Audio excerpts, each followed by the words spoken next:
Mr. President, since last fall, right after the new year,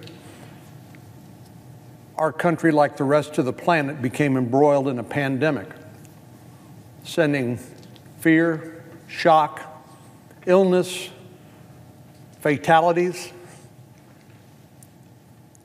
And as we tried to respond, we were forced to make hard decisions. I'm talking about a collective we in terms of economic activity, children going to school, businesses staying open, and many businesses simply could not.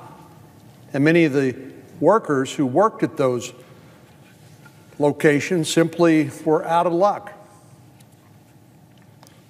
And you can imagine the anxiety and the fear of many Americans who, through no fault of their own, found themselves fearful of the virus and the consequences associated with it, fearful for the possibility that their loved ones, let's say a parent or grandparent who is especially vulnerable because of their age, or somebody because of their underlying chronic health conditions, was more likely to be a fatality, to lose their life if they were infected with the virus. This is something we haven't experienced perhaps in the last 100 years, since the great flu epidemic at the turn of the last century. Congress responded the best we could. We knew we had to act quickly, and we knew we had to act in a big way. And I'm proud of the fact that in the face of this pandemic, Congress came together, setting aside partisan agendas, and we passed 4 pieces of legislation to address, first of all, the public health crisis, but secondly, the economic fallout associated with mitigation efforts. In other words, we did what Americans always do in a time of crisis. We pulled together, and I'm proud of what we were able to accomplish. But at the end of March of last year, when we passed the last CARES Act legislation, we didn't have any idea how long this was going to last. We had no idea that we would be here now in December of 2020 and still grappling with how to contain this virus and dealing with the economic fallout associated with it. Thank goodness we made a priority of providing resources to our medical scientists, the pharmaceutical industry that has now come up with therapies and treatments, which is saving more lives. Fewer people who actually get the virus are actually dying thanks to the expertise of our healthcare providers and the therapeutics that they are able to administer, saving many, many lives. But the golden bullet in all this is the vaccine. And I'm hopeful that we in America, the Food and Drug Administration, will promptly, and I expect they will, approve the use of some of the vaccines that have been developed once they're determined they are safe and effective. So I think this is like the cavalry arriving.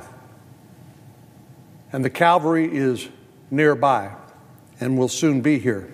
Then we'll prioritize the people in the country who will get the vaccine, as we should. I think the folks who have been on the front lines, the so-called essential workers, I tend to think of all work as being essential, but certainly the healthcare providers and people who had to show up, they couldn't hunker down at home.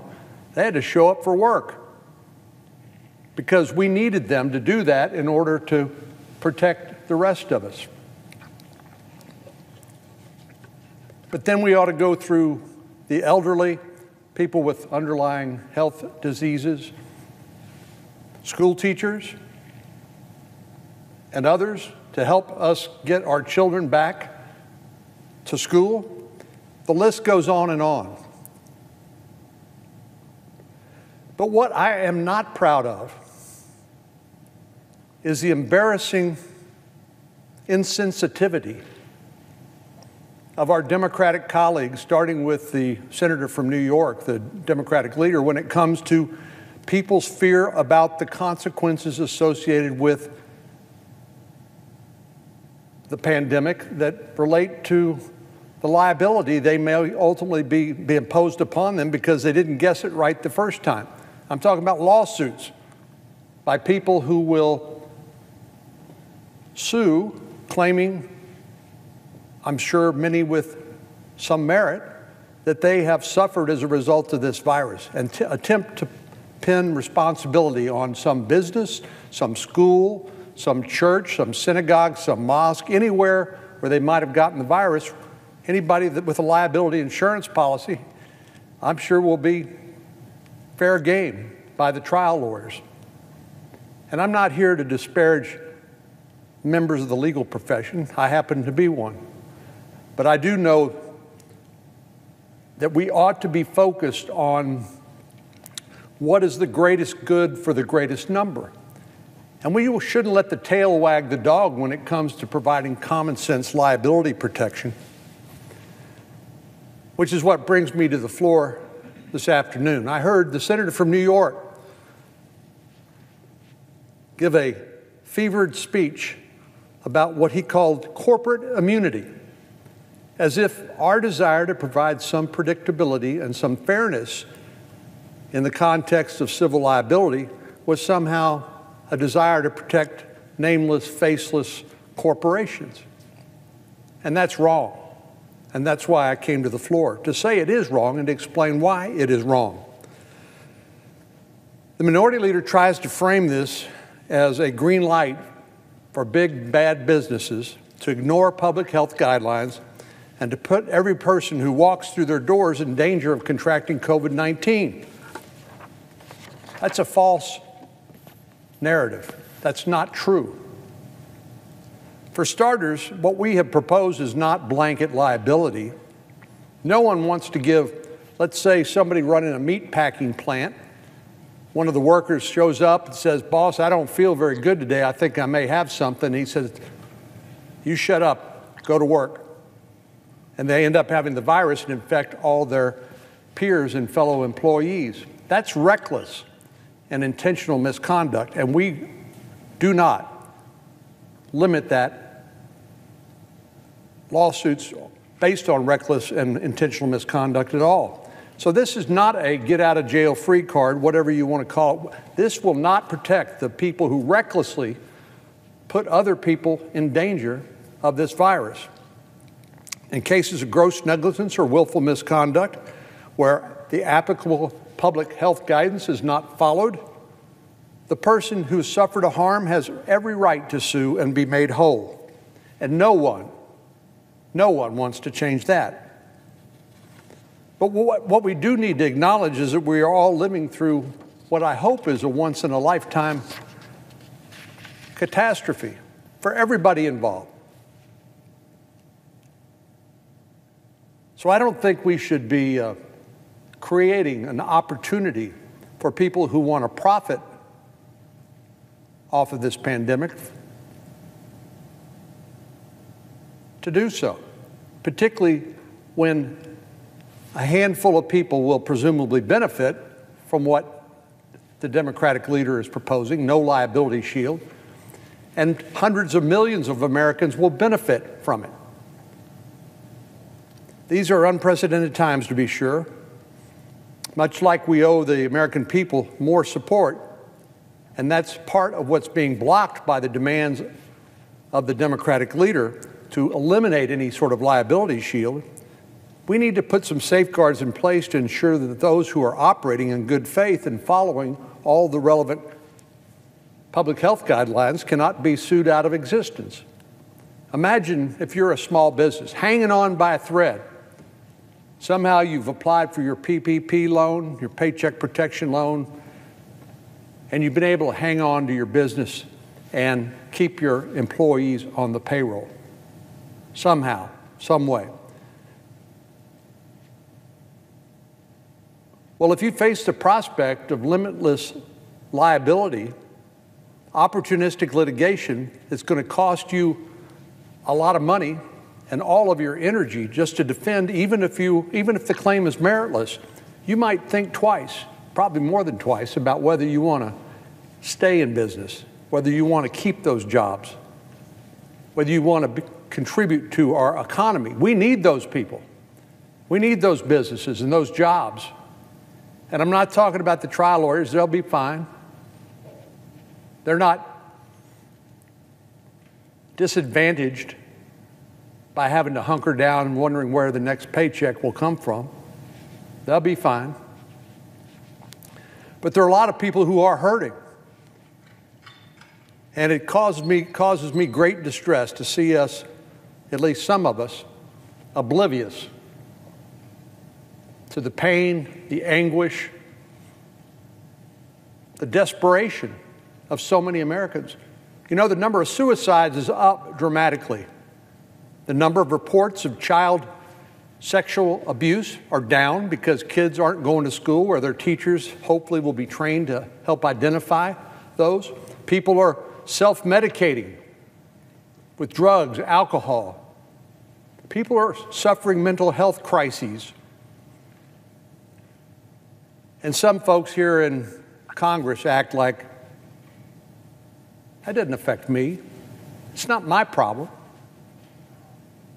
It's shocking to me that there are some who seem to have that approach.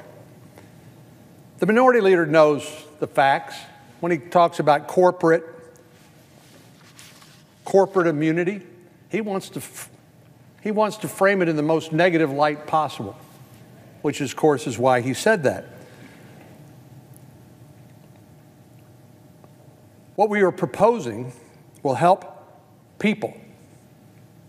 They'll help medical workers, doctors, nurses, aides at hospitals, those who have been on the front lines trying to save lives. They didn't have any choice but to show up. They didn't ask, well, are your liability insurance premiums paid up at the hospital? Or maybe I need to up my limits because I know I'm going to get sued after this. They didn't ask those kind of questions. They went and did the job we wanted them to do, and God bless them for it. But what we're also proposing will help a lot more people, a lot more organizations, and by that I mean not just businesses. It'll help nonprofits. It'll help restaurants who've tried to follow the guidelines and opened at limited capacity as they've gotten guidance from the local and state and national officials.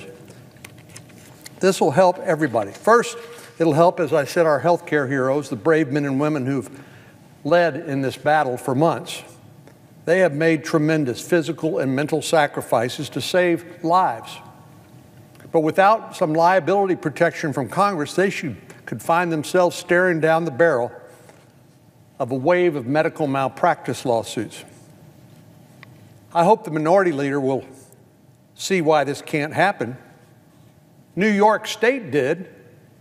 His state acted to provide medical liability protection for healthcare workers in his state. We need to make sure that the kinds of things that his state did for healthcare workers in New York are expanded to include others around the country. We need to ensure that our healthcare workers aren't taken to the cleaners for doing everything in their power in good faith to respond to the crisis. Again, the protections his state has provided set a willful misconduct or gross negligence standard for coronavirus medical liability suits to ensure that only legitimate cases are brought against healthcare workers in New York. So if that's good enough for New Yorkers, for his constituents, why deny the same protection to my constituents or the presiding officer's constituents or everybody else who was on the front lines of fighting this battle during these unprecedented times? I know the minority leader got a letter this summer from a long list of national medical associations which represent hundreds of thousands of healthcare workers calling for these very same types of protections. That letter detailed the challenges these workers were up against. And you can imagine scarce personal protective equipment. It would be the easiest thing in the world to blame those healthcare workers for not adequately providing personal protective equipment and somehow contributing to the spread of the disease, when we know that due to China's actions hoarding a lot of the PPE that they themselves manufactured, when they didn't tell the rest of the world that the virus was running rampant in China, they were hoarding that PPE, making it less available to local hospitals and doctors for the benefit of their patients. So it would be easy to see, now looking back with the benefit of hindsight, that somebody says, well, you knew or should have known you didn't have adequate PPE to take care of your patients. It's easy to, as my dad always liked to say, he said, hindsight is 20/20. Well, that's just one example. But these groups who wrote to the Democratic leaders said these physicians and other healthcare professionals are now facing the threat of years of costly litigation due to the extraordinary circumstances. And these are the same institutions, the doctors and the hospitals, that we've sent hundreds of billions of dollars to. And now we want to throw them to the wolves? We can't allow our healthcare heroes to wake up from this pandemic only to find themselves facing a legal nightmare. But as I said, it's not just healthcare workers who need our help. The list of organizations and institutions to rely on this legislation is a long one. There are, for example, our public schools, our colleges, our universities, which have tried to adapt in trying circumstances and trying to allow our K through 12 students and our young people who attend our colleges and universities an opportunity to continue their education safely to the best of their ability. A number of national groups representing education leaders, including superintendents, school boards, and other leaders, sent a letter to Senator Schumer and other congressional leaders about the urgent need for these protections. They said, we believe any protections should be limited in scope and preserve recourse for those truly bad actors, for those harmed by truly bad actors who engaged in egregious misconduct. And I agree with that. That's exactly the type of protection that we have proposed.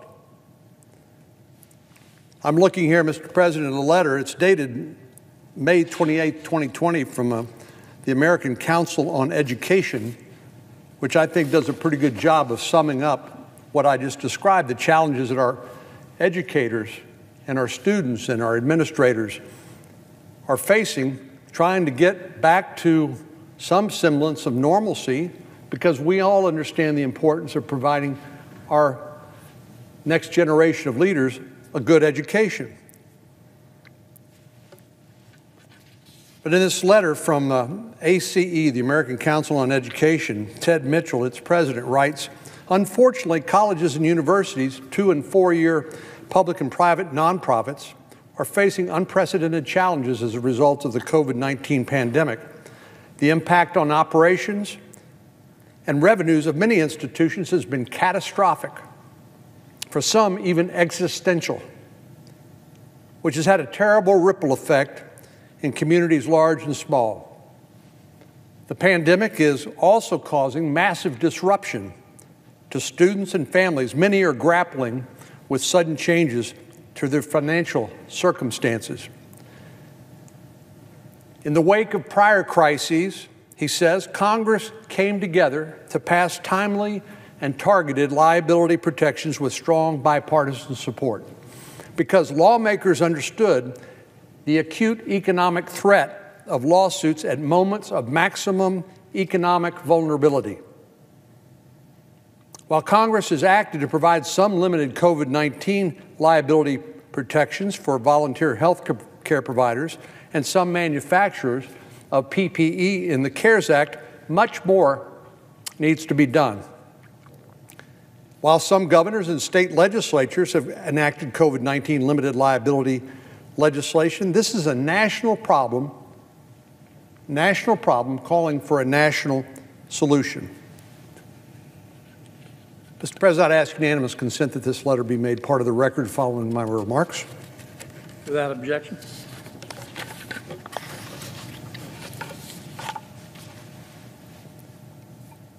The President and Executive Director of the American Dental Association wrote a letter thanking the Judiciary Committee for reviewing liability protections and asking Congress to pass these reforms.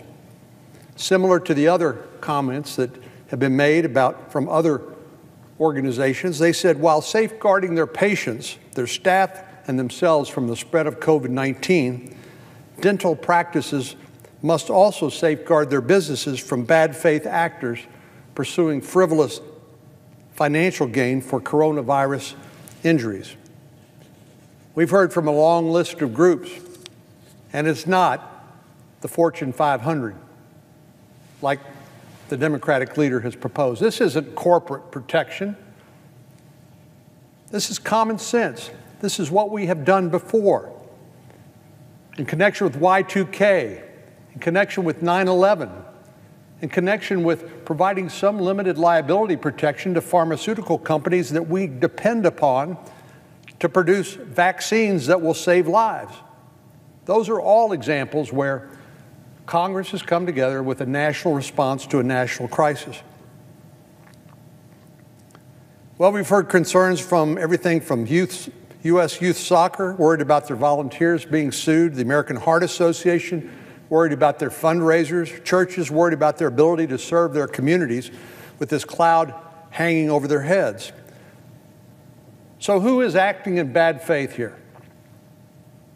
Not the schools, not the charities, not the healthcare providers who are calling for the limited protections this legislation would provide. No, it's the trial bar. It's the trial lawyers who were trying to use this pandemic to make money. Now, I'm not here, again, to disparage members of the legal profession. I'm just saying, who are we here going to bat for? Are we going to bat for a small group of wealthy lawyers, or are we going to bat for 330 million Americans? That's the choice, it seems to me. And the Democratic leaders carrying water for that wealthy elite minority, the members of the trial bar, by mischaracterizing this effort and blocking relief for his own constituents. And again, Governor Cuomo apparently was able to do this by some form of executive action, was able to provide some liability protections for medical malpractice lawsuits in New York. I wonder if the Democratic leader would come to the floor and call that corporate protection. No, it made sense. Good for Governor Cuomo, and shame on us if we don't do something similar. Well, I want to close on another ironic statement by the Democratic leader this morning. He said, the American people deserve an outcome. I agree with that. But he said it's not going to happen if the Republican majority insists on getting 100% of its partisan demands. Well, we're not insisting on 100%, but how about the 80% we can agree on? That just makes sense to me. They are the ones that are killing a COVID-19 relief bill by their insistence that no liability protections be included in this bill. It's the wild, wild west, and they want to keep it just like that. Well, the Democratic leader has been the one who's held up negotiations over the last several months. By my count, our Democratic colleagues have blocked at least 3, maybe 4 pieces of COVID-19 relief. And that's at a time when they could have worked with us to make the bills better and to provide timely relief to our constituents, but no, they refused to accept anything short of a partisan multi-trillion-dollar bill that passed the House earlier this year, that Nancy Pelosi knew would never have a prayer of passing because it included such unrelated matters as tax cuts for millionaires and billionaires in places like New York and California. and included diversity studies on the marijuana industry. What the heck does that have to do with COVID-19? They claim that anything less than that $3 trillion white elephant was unworkable. So they gave our efforts the Heisman and allowed the distress from the pandemic to go on for months and months and months while they blocked every attempt to deliver relief to the American people. Well, liability protections, common sense liability protections for a limited period of time, which are not designed to take over state tort law on a permanent basis. We can agree on what the time frame should be, but liability protections will allow our most important and vulnerable institutions and people to recover from this crisis. And I believe the Democratic leader would be wise to acknowledge that and work with us and get a result.